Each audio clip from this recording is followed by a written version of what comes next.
जी अस्सलाम वालेकुम सत श्री अकाल दोस्तों पंजाबी उम्मीद करता खैर की तरह लोग मैं ਤੁਹਾਡੇ ਨਾਲ ਅਰਸਾਨ ਇਰਫਾਨ ਵੜਾਈਚ ਤੇ ਸ਼ਿਰੋ ਸੁਲਤਾਨ ਵਿਰਕ ਪੰਜਾਬੀਓ ਅਸੀਂ ਹੁਣ ਦੋਏ ਭਾਈ ਇਥੋਂ ਬੈਰੀਆ ਟਾਊਨ ਰਾਵਲਪਿੰਡੀ ਤੋਂ ਨਿਕਲੇ ਆ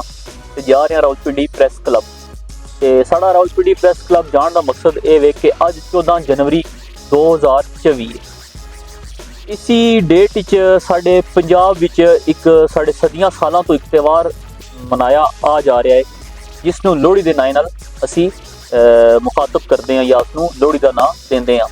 दोस्तों पंजाबियों ये वो त्यौहार जिहड़ा सानू भाईचारा सिखांदा है, ये वो त्यौहार है जिहड़ा सानू पंजाबियत सिखांदा है, ये वो त्यौहार है जिहड़ा सानू पंजाब नाल मुहब्बत करना सिखांदा है, ये वो त्यौहार है जिहड़ा सानू लोकां दी धीआं भैणां दी इज्जतां अपणियां धीआं भैणां दी इज्जतां समझना सिखांदा है।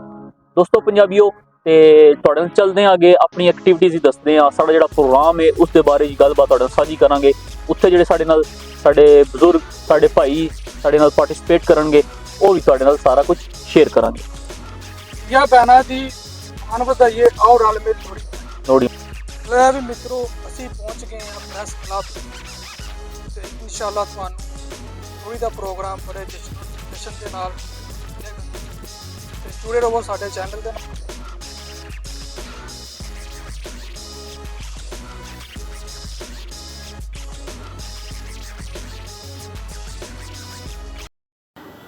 जी। तो मित्रों असी पहुँच चुके हैं press club Rawalpindi.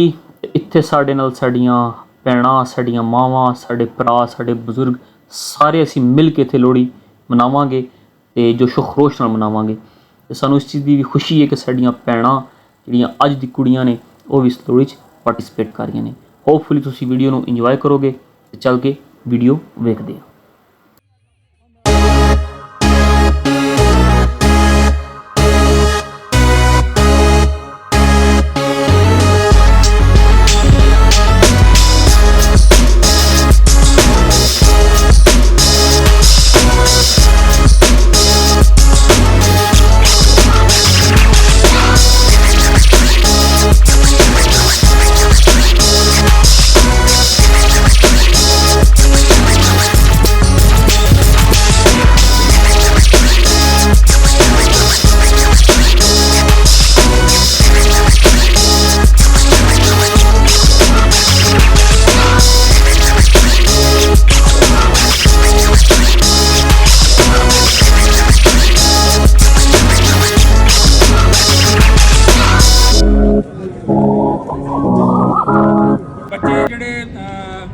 Solar system के बारे जो बच्चे जानते हैं ना वो गौर ना सुन। जो साड़ी जमीन सूरज के गिरद घूमती है ना साड़ी जमीन जी दायरे भी घूम रही है वैसवी शक्ल के घूम रही होंगी वो आंडे की शक्ल के एक साइड तो लंबा होंगे है तो एक साइड तो जोड़ा है वो थोड़ा होंगे है जो दूसरी साइड जाती है ज़्यादा लंबा चक्कर लगती है। वो जो ज़्यादा लंबा चक्कर होंगे है वो नतीजे सर्दियों का सीजन बनता है क्योंकि सूरज तो असी दूर चल जाते हैं। वो जो मैक्सीमम दूर जाती है जमीन और फिर जो वापस आती है करीब सूरज के वो जो मैक्सीमम पॉइंट है ना वो बेसिकली लोहड़ी का टाइम और दुनिया के हर कल्चर पुराने च रहा है।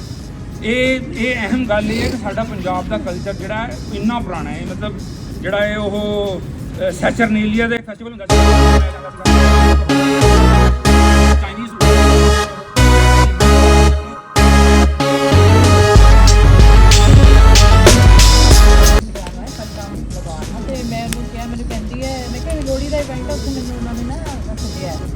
कभी अच्छा हले भी होंगी है मैं कि अभी कोशिश तो कर रहे हैं कि लोहड़ी जी ना मुड़ के उन्होंने लैके आईए। साढ़ा एक बहुत सोहना त्यौहार है एक कहना चाहिए ना जिमें अभी बड़ा जोरों शोर नवे साल में सैलीब्रेट करने हैं हूँ हैलोवीन भी हो गई है सारा कुछ हो गया है वो करने तो साढ़े जो पुराने जो त्यौहार ने ना उन्होंने अभी मुड़ के लेके आने की कोशिश कर रहे हैं। तो थोड़ा भी फायदा होना तुसी भी इन्हां कामां नूं वधाओ क्योंकि फिर तुहाडे कोल ही आईलैश एक्सटेंशन वास्ते या मेकअप करने वास्ते या पार्लर दे जेहड़े ना गेड़े लगेंगे। हाँ नहीं है गल तो तुसीं वधिया कीती है मैं कहा चलो कर लो गल तुसीं भी ते मैं सिर्फ इन्ना कहांगी कि साडे पासे साडे माँ प्यो भी नहीं पता कि लोहड़ी की होंदी है। जो आज मेरी माँ जी मेरे नाल आए ने उन्होंने नहीं पता कि लोहड़ी की होंदी है। मेरे वालिद भी पंजाबी है नहीं वो उर्दू स्पीकिंग ने तो उन्होंने मैं समझाया कि लोहड़ी की होंदी है ਕਿ ਉਹ ਸਾਡਾ ਬਹੁਤ ਪੁਰਾਣਾ ਕੈਲੰਡਰ ਹੈ ਤੇ ਉਸ ਹਿਸਾਬ ਨਾਲ ਅਸੀਂ ਤਿਉਹਾਰ ਮਨਾਉਂਦੇ ਹਾਂ। ਤੇ ਮੈਂ ਐਜ਼ ਏ ਪ੍ਰੋਫੈਸ਼ਨਲ ਡਾਕਟਰ ਹਾਂ, PhD ਮੇਰੀ ਬਾਇਓਕੈਮਿਸਟਰੀ 'ਚ ਹੈ ਤੇ ਬੜਾ ਫਿਤਰੀ ਜਿਹਾ ਅਮਲ ਹੈ ਇਨਸਾਨਾਂ ਵਾਸਤੇ ਕਿ ਉਹ ਆਪਣੀ ਜਿਹੜੇ ਤਿਉਹਾਰ ਨੇ ਜਾਂ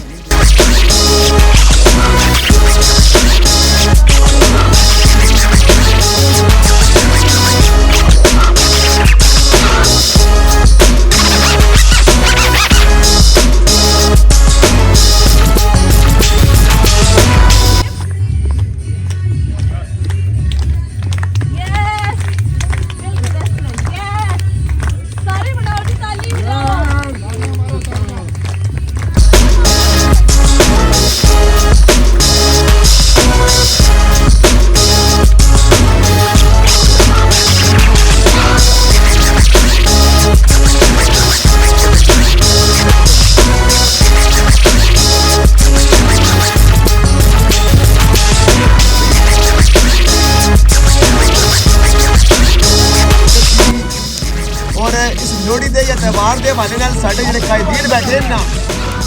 ਇਹਨਾਂ ਨੂੰ ਸਾਡੇ ਕੋਲ ਬਹੁਤ ਜ਼ਿਆਦਾ ਪਤਾ ਹੈ ਔਰ ਮੈਂ ਤੇ ਬਹੁਤ ਜ਼ਿਆਦਾ ਖੁਸ਼ੀ ਮਹਿਸੂਸ ਕਰ ਰਿਹਾ ਅੱਜ ਪੰਜਾਬੀ ਬੋਲ ਕੇ ਕਿ ਆਪਣੀ ਮਾਂ ਬੋਲੀ ਬੋਲ ਰਿਹਾ ਔਰ ਖੁਸ਼ੀ ਤੌਰ ਤੇ ਮੈਂ ਜਲਾਲੁਦੀਨ ਬਾਣਾ ਸਾਹਿਬ ਦਾ ਪੰਜਾਬ ਸੇਵਕ ਸਾਂਝ ਦੇ ਸਾਰੇ ਦੋਸਤਾਂ ਦਾ ਮੈਂ ਬੜਾ